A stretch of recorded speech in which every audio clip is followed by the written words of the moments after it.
All right, my Microloc girlies, let's have a little chat.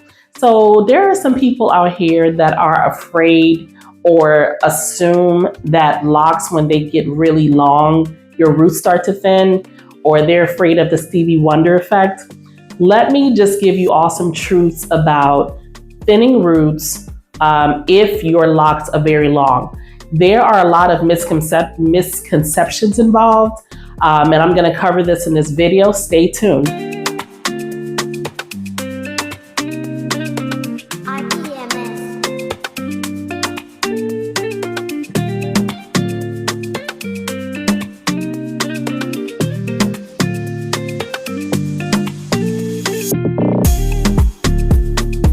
So welcome back. I hope you watched the end of this video because I do have a few things to cover when it comes to hair thinning and your roots thinning because of your locks being long. A lot of people think that your roots thin out because your locks are really long, when this is in fact not true. A lot of people who experience hair loss or thinning as their locks begin to age is not necessarily because their locks are too thin or are too small or are too long. It's mainly because of genetics. It can be because of hormonal changes. It can be because of technique.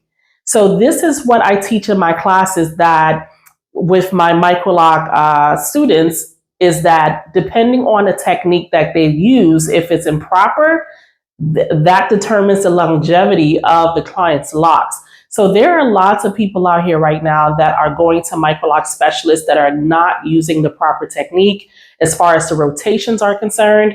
And that definitely can cause hair loss and hair thinning as your locks grow and age. And as you age, right? Because as we age, our follicles tend to shrink. And it's just because of aging. Just like our skin starts to get more dehydrated, loses flexibility, we lose collagen, our hair starts to thin and our follicles starts to shrink as we get older. So when you start to experience hair loss, like I started to experience hair loss when I was maybe about 8 years in on my sister lock journey, when I had sister locks several years ago. My locks started to fall out and thin, not because my sister locks were really small, but because I was diagnosed at the time with Graves' disease. And if you know anything about Graves' disease, it affects your hormones. And because my hormones were imbalanced, it led to hair loss. And my locks started to fall off. And then I eventually shaved one side just to make it a style.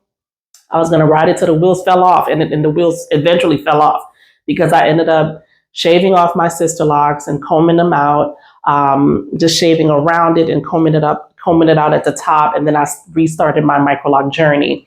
But that was due to hormonal changes. That was not due to my locks being super small. So some people are saying, oh, Microlocs are too tiny. Eventually I'm going to go bald, or I might lose my hair because my locks are too small. In and of itself, just because your locks are small, it does not mean that it's going to lead to hair loss. There are lots of Microloc girlies out here that their hair are high density and they grow their locks super long. And over time, as your locks age, it doesn't necessarily mean that is going to lead to hair loss. So that's a big misconception that I wanted to chat with you all about today. As I said, hormonal changes can lead to hair loss. Improper technique can lead to hair loss. Just make sure that if you start to experience hair loss, or you start to experience thinning with your Microlocs, don't jump to the conclusion that because it's super small, now you're losing your locks. Because this is a misconception why some people don't bother getting Microlocs in the first place, because they think, oh, I'm not going to get those. They're too tiny. Eventually my hair is going to fall out. I'm going to lose all of my hair. This is simply not true. Check your hormones level, go to the doctor, go to endocrinologist to make sure that you don't have Graves' disease, a hyperactive thyroid, which is what I was diagnosed with years ago, but now I'm completely fine. So clearly you can see my locks are, thriving. I don't have any hair loss issues. But besides that, genetically, some of us just have lower density. We have finer hair strands. And if you already have finer hair strands and lower density, and you're over manipulating your hair, over styling your technician is doing your reties way too tight, that can eventually lead to hair thinning and hair loss. I saw a young lady's post several days ago on Facebook about her locks thinning. She had so much damage at the roots. And it's just so very sad because from the looks of it, it could either be hormonal changes or improper technique, or it could be a combination of both. That can absolutely happen where you already have hormonal issues and your hormones are imbalanced and you're losing hair bulbs and hair strands. And then you have a technician that is just retightening your hair way too tight during the cultivation process. So you want to make sure to do a process of elimination when you are going through hair loss, because it may not be that your locks are too small. It could just mean, other health issues, or it could be the fault of your technician. The earlier you can detect this, the better, because you can be able to regulate your hormones so that you can maybe get on some hair, skin, and nail vitamins and some hair growth regimens that can help boost your hair growth. And then also you can maybe switch hair technicians, find somebody else to do your retie so that you don't do your own locks a disservice. Okay. So I hope this little chat helps. If you have any questions or if you have experienced hair loss during the course of your microloc journey, make sure to leave a comment. I've had some people recently start following my channel. And by the way, if you're new here, my name is Naomi Manzili. Listen, I'm doing an introduction way at the end. So if you've lasted this long, thank you for sticking around. But my name is Naomi Manzili. I am an expert in the natural hair industry. I've been doing this well over 2 decades, and I appreciate you following my channel. Make sure to share this video if you think someone needs it. Make sure to like and subscribe. I have so many videos coming up, and I just can't wait to share more with you. I think I'm going to do my next video on papaya water, because since I've mentioned it when I first started my channel, there's been a few people commenting about it. And one specific person said that they tried papaya water after I spoke about it in my earlier videos.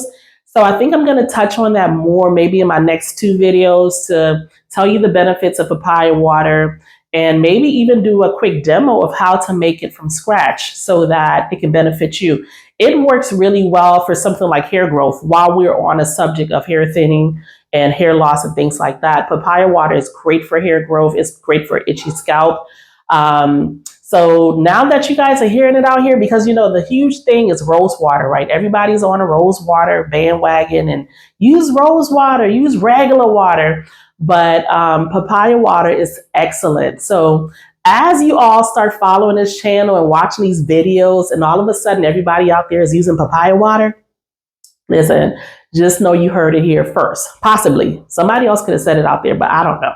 But not a lot of people are using papaya water, and I want to get y'all hip to that. So my next 2 videos, I may do a demo on how to make your very own papaya water from scratch, and talk about more of the benefits of it. Okay, so expect to hear more about papaya water. I hope this has helped you a good deal. Share this video with someone who's experiencing hair loss. If you are the person that's experiencing hair loss or lock loss, or if you're losing locks, don't jump to the conclusions that, oh my gosh, I should not have gotten sister locks or microlocs.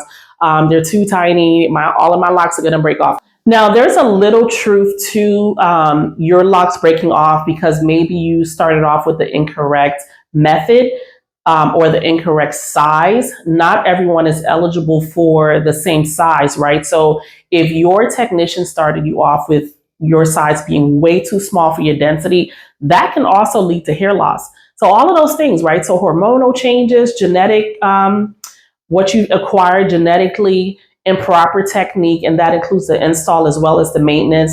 All of those things can lead to you losing your locks, and quite possibly some of those things may have been the culprit for some women losing their locks and losing hope and just shaving it off. There's also CCCA that can also lead to hair loss. So I'm going to touch on CCCA in another video, but it's also another form of hair loss.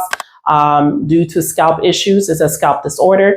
So I'm going to touch on a lot of things, you guys. Just keep following, okay? I'm trying to get these videos out here to you as quickly as possible. I usually post once a week, sometimes twice a week if I'm not as busy. So stay tuned for the next video. In the meantime, remember, let's be about the business of Microlocs.